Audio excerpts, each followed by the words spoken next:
الحمد لله القائل وننزل من القرآن ما هو شفاء ورحمة للمؤمنين ولا يزيد الظالمين إلا خسارا وأشهد أن لا إله إلا الله وحده لا شريك له وأشهد أن سيدنا محمدا عبده ورسوله اللهم صل وسلم وبارك على سيدنا محمد وعلى آله وأصحابه ومن تبعهم بإحسان إلى يوم الدين أما بعد فيا عباد الله اتقوا الله حق تقاته ولا تموتن إلا وأنتم مسلمون. Ikhwani al-muslimin rahimakumullah. Saya berpesan kepada diri saya sendiri dan menyeru kepada sidang Jumaat sekalian. Marilah sama-sama kita meningkatkan ketakwaan kepada Allah Subhanahu wa taala dengan sebenar-benar takwa, dengan melaksanakan segala perintahnya dan menjauhi segala larangannya. Mudah-mudahan kita sentiasa berada di dalam rahmat serta mendapat perlindungan Allah Subhanahu wa taala demi mencari keredaan di dunia maupun di akhirat. Tajuk khutbah pada hari ini ialah hidup sihat, hidup sejahtera. Sidang Jumaat sekalian, Islam ialah agama yang syumul dan memberikan panduan kepada umat manusia sejagat dalam semua aspek kehidupan, termasuk yang berkaitan dengan kesihatan. Allah Subhanahu wa taala berfirman dalam surah Al-Isra ayat 82, "Wa nunazzilu minal Qur'ani ma huwa shifaa'un wa rahmatun lil mu'minina wa la yaziduz zalimina illa khasara." Yang bermaksud, dan kami turunkan dengan beransur-ansur daripada Al-Quran ayat-ayat suci yang menjadi ubat penawar dan rahmat bagi orang-orang yang beriman kepadanya. Dan sebaliknya, Al-Quran tidak menambahkan orang-orang yang zalim itu melainkan kerugian jua. Sememangnya penyakit dan rawatan tidak dapat dipisahkan, kerana setiap penyakit pada dasarnya memerlukan rawatan perubatan. Malah kita mendapati bahawa Al-Quran itu sendiri merupakan penawar kepada pelbagai penyakit yang zahir maupun yang batin. Tambahan pula, Rasulullah SAW pernah menyatakan bahawa setiap penyakit ada ubatnya. Rasulullah SAW pernah bersabda, "Likulli da'in dawa, fa idza usiba dawa'ud da' bara'a bi idznillah azza wa jalla." Maksudnya, setiap penyakit ada ubatnya. Maka apabila ubat itu serasi digunakan untuk menyembuhkan sesuatu penyakit, ia akan sembuh dengan izin Allah azza wa jalla. Rawahu Muslim. Sidang Jumaat sekalian, mutakhir ini kaedah rawatan semakin berkembang pesat seiring dengan perkembangan ilmu perubatan dan kemunculan pelbagai penyakit berjangkit yang semakin membimbangkan. Justru muncul pelbagai kaedah pencegahan penyakit bagi mengekalkan kesihatan masyarakat. Malaysia pada amnya memperkenalkan kaedah pencegahan penyakit melalui kaedah pelalian dan pengambilan vaksin bagi melindungi masyarakat daripada terdedah kepada penyakit-penyakit berbahaya yang akan mengancam nyawa. Namun ada dalam kalangan masyarakat yang mempersoalkan adakah kaedah perubatan atau pencegahan yang dilaksanakan itu betul-betul mengikut kehendak syarak ataupun sebaliknya. Kebimbangan ini berlaku ekoran daripada berita-berita dan khabar angin yang tersebar luas di media yang mengatakan bahawa vaksin ini mengandungi bahan-bahan yang haram dan membahayakan yang boleh mengancam kesihatan dan nyawa. Hakikatnya, imunisasi atau suntikan vaksin pelalian adalah bertujuan untuk menguatkan antibodi atau daya tahan badan manusia terhadap penyakit. Ia dapat melindungi diri kita daripada dijangkiti oleh kuman penyakit. Cegahan vaksin mengelakkan daripada mendapat penyakit yang teruk dan kompilasi daripada penyakit tersebut, seperti campak, TB, batuk kokol, polio dan lain-lain. Sejarah telah membuktikan bahawa dunia Islam telah menggunakan vaksin untuk mencegah penyakit semasa zaman pemerintahan Kerajaan Uthmaniyah pada abad ke-17. Teknologi ini kemudian telah dikaji dan diperhalusi bagi mengeluarkan vaksin yang lebih selamat dan mempunyai keberkesanan yang tinggi dengan kesan sampingan yang rendah. Sidang jemaah sekalian, para ulama Islam bersetuju bahawa suntikan vaksin adalah diharuskan. Namun jika vaksin tersebut dibuktikan secara perubatan boleh menyebabkan kemudaratan kepada tubuh badan atau kesan buruk kepada melebihi kebaikan yang diberi oleh vaksin bagi melindungi manusia daripada mendapat penyakit, maka vaksin ini adalah dilarang. Ini bertepatan dengan hadis Nabi SAW yang telah diriwayatkan oleh Imam Ahmad dalam Musnad dari Ibnu Abbas radhiyallahu anhu, la darara wa la dirar, yang bermaksud jangan melakukan sesuatu yang boleh memudaratkan diri sendiri dan memudaratkan pihak lain. Di Malaysia, program imunisasi kanak-kanak kebangsaan telah dijalankan oleh kerajaan sejak tahun 1950 lagi. Ia bertujuan untuk mencegah 12 jenis penyakit berjangkit disebabkan oleh bakteria dan vaksin tertentu secara percuma kepada bayi dan kanak-kanak di klinik kerajaan. Hasilnya, alhamdulillah, kematian kanak-kanak telah menurun sebanyak 85% bagi tempoh 1970 hingga 2000 dengan izin Allah Subhanahu wa taala. Selain itu, ia juga telah berjaya membasmi penyakit cacar dan polio di samping melindungi penerimanya dan menghalang penyebaran penyakit tersebut. Vaksin tidak mengandungi bahan-bahan yang boleh merosakkan tubuh manusia. Bahkan kesemua vaksin yang digunakan oleh Kementerian Kesihatan Malaysia KKM adalah berdaftar dengan pihak berkuasa kawalan dadah dan telah dinilai mengikut keperluan piawaian antarabangsa termasuk Pertubuhan Kesihatan Dunia WHO dari aspek kualiti, keselamatan dan keberkesanan. Efikasi berdasarkan penerangan yang diberikan oleh pakar perubatan.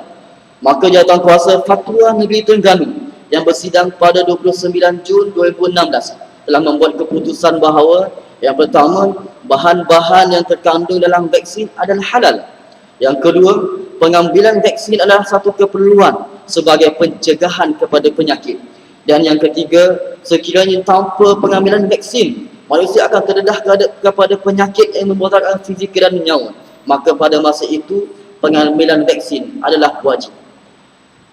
Sidang jemaah yang berkati Allah Subhanahu wa taala sekalian, di sisi syarak, imunisasi merupakan satu jalan pencegahan yang amat dituntut dalam Islam sesuai dengan kaedah usul fiqh, iaitu sadduz zara'i. Firman Allah Subhanahu wa taala dalam surah Al-Baqarah ayat 195 yang bermaksud, dan janganlah kamu sengaja mencampakkan diri kamu ke dalam kebinasaan. Sehubungan itu, tindakan segelintir masyarakat yang enggan mengambil imunisasi boleh dianggap mendekatkan diri dalam bahaya penyakit. Perbuatan ini bukan sahaja berbahaya kepada anak-anak, tetapi juga boleh menjadi punca merebaknya jangkitan penyakit-penyakit yang berbahaya. Sidang jemaah sekalian, makhfil khutbah pada hari ini, beberapa perkara yang boleh disimpulkan ialah, yang pertama, Islam menggariskan panduan yang penting dalam soal penjagaan kesihatan dengan melazimi rawatan yang berunsurkan sumber halal lagi baik. Yang kedua, Islam membolehkan umatnya merawat dengan menggunakan bahan yang diharuskan bagi menjaga maslahah ummah dan menepati maqasid syariah. Yang ketiga, sekiranya timbul keraguan, rujuklah pihak-pihak berkaitan bagi mensahihkan maklumat supaya terhindar daripada fitnah. A'udzubillahi minasyaitonir rajim.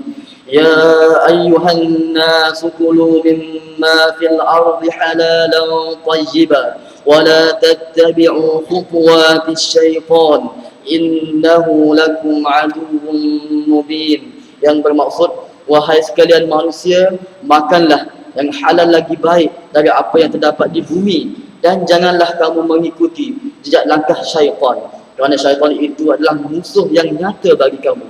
Surah Al-Baqarah ayat 168.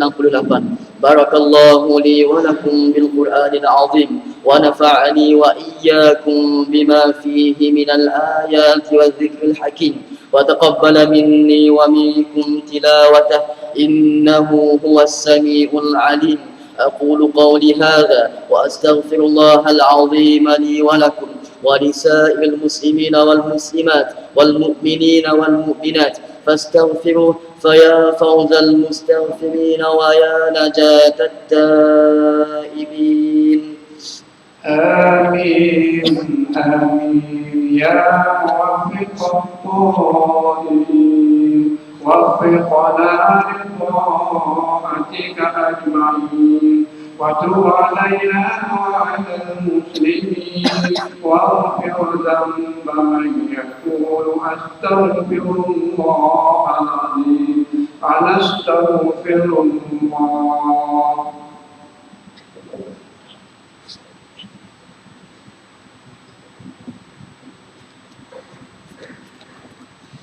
الحمد لله الذي أرسل رسوله بالهدى ودين الحق ليظهره على الدين كله ولو كره المشركون وأشهد أن لا إله إلا الله وحده لا شريك له وأشهد أن سيدنا محمدا عبده ورسوله اللهم صل وسلم على عبدك ورسولك محمد وعلى آله وصحبه أجمعين أما بعد يا أيها الناس اتقوا الله تعالى واشكروه على آلائه ونعمائه. Sidang Jumaat yang diberkati Allah sekalian, pada hari Jumaat yang berkat dan dalam masjid yang mulia ini, sekali lagi saya berpesan kepada diri saya dan kepada sidang Jumaat sekalian, mari sama-sama kita meningkatkan ketakwaan kepada Allah Subhanahu wa taala dengan bersungguh-sungguh melaksanakan segala perintahnya dan meninggalkan segala larangannya. Mudah-mudahan kita menjadi umat yang terbaik, umat contoh dan memperoleh kebahagiaan hidup di dunia dan di akhirat. Sidang Jumaat sekalian, marilah kita terus beristiqamah dalam ketaatan sebagai tanda pengabdian diri kita kepada Allah Subhanahu wa taala. Berusaha melakukan amalan yang boleh menambahkan keimanan, beramal dengan berdasarkan ilmu agar dapat menunaikan ibadah secara sahih sebagaimana amalan baginda sallallahu alaihi wasallam. Terus memperbaiki akhlak dan kepribadian dengan sifat-sifat yang mulia. Sidang Jumaat sekalian, antara amalan baginda Rasulullah sallallahu alaihi wasallam ialah solat berjamaah. Baginda tidak pernah mengurungkan diri daripada solat berjamaah semasa hayat baginda. Sehubungan itu sebagai tanda kasih kepada Rasulullah sallallahu alaihi wasallam. Marilah kita menjadikan amalan solat berjamaah di masjid sebagai budaya hidup kita, lebih-lebih lagi solat subuh. Antara kelebihan solat subuh berjamaah yang disebut oleh baginda sallallahu alaihi wasallam ialah yang pertama, mendapat pahala qiyamul lail sepanjang malam. Sabda Nabi sallallahu alaihi wasallam, "Man shallal isya'a fi jama'ah faka'annama qama nisfal lail, wa man shalla as-subha fi jama'ah faka'annama shalla al-laila kullah." Maksudnya, sesiapa solat isya' berjamaah, maka sesungguhnya ia seperti mendirikan malam dengan ibadah separuh malam. Sesiapa yang solat subuh berjamaah adalah seperti seorang yang bangun beribadah sepanjang malam. Yang kedua, dapat membebaskan diri daripada sifat munafik.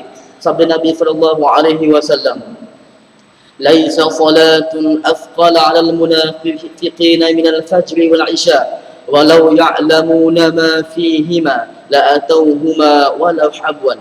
Muttafaqun alaih.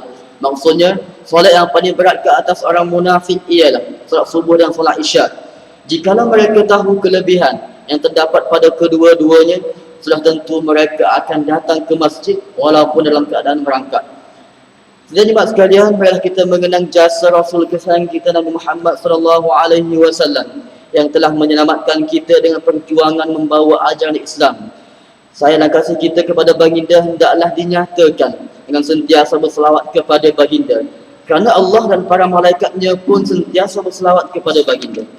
Firman Allah Subhanahu wa taala, "Innallaha wa malaikatahu yusalluna 'alan nabi ya ayyuhalladzina amanu sallu 'alaihi wa sallimu taslima." Yang bermaksud, sesungguhnya Allah Ta'ala dan para malaikatnya sentiasa berselawat ke atas Nabi Muhammad sallallahu alaihi wasallam. Wahai orang-orang beriman, berselawatlah kamu ke atasnya, serta ucapkanlah salam sejahtera dengan penghormatan ke atasnya dengan sepenuhnya. Allahumma salli ala Sayyidina Muhammad wa ala ali Sayyidina Muhammad kama sallaita ala Sayyidina Ibrahim وعلى آل سيدنا إبراهيم وبارك على سيدنا محمد وعلى آل سيدنا محمد كما باركت على سيدنا إبراهيم وعلى آل سيدنا إبراهيم في العالمين إنك حميد مجيد. اللهم اغفر للمؤمنين والمؤمنات والمسلمين والمسلمات الأحياء منهم والأموات إنك سميع قريب مجيب الدعوات. اللهم ارحمنا فإنك أرحم الراحمين. اللهم اهدنا فإنك الهادي إلى صراطك المستقيم. اللهم اشف أمراضنا واشف مرضانا وارحم إخواننا المسلمين والمسلمات الأحياء منهم والأموات واجعلنا من الراشدين يا رب العالمين. اللهم احفظ بدوام العون والهداية والتوفيق والصحة والسلامة منك يا كريم مولانا الواثق بالله السلطان ميزان زين العابدين ابن المرحوم السلطان محمود المكتفي بالله شه، وأنزل رحمة عليه وعلى سلطانه الزهرة سلطان ترنجانو، واحفظ ولي العهد تكون محمد إسماعيل ابن الواثق بالله السلطان ميزان زين العابدين، واحفظ أولاده وأهله وذويه وأقاربه، واحفظ علماءه ووزراءه وقضاته وعماله ورعاياه من المسلمين والمسلمات والمؤمنين والمؤمنات في الدنيا والآخرة برحمتك يا أرحم الراحمين. ربنا ظلمنا أنفسنا وإن لم تغفر لنا وترحمنا لنكونن من الخاسرين. ربنا آتنا في الدنيا حسنة وفي الآخرة حسنة وقنا عذاب النار. وصلى الله على سيدنا محمد وعلى آله وصحبه وسلم، والحمد لله رب العالمين. عباد الله، إن الله يأمر بالعدل والإحسان وإيتاء ذي القربى وينهى عن الفحشاء والمنكر والبغي يعظكم لعلكم تذكرون. فاذكروا الله العظيم يذكركم واشكروه على نعمه يزدكم واسألوه من فضله يعطكم ولذكر الله أكبر والله يعلم ما تصنعون.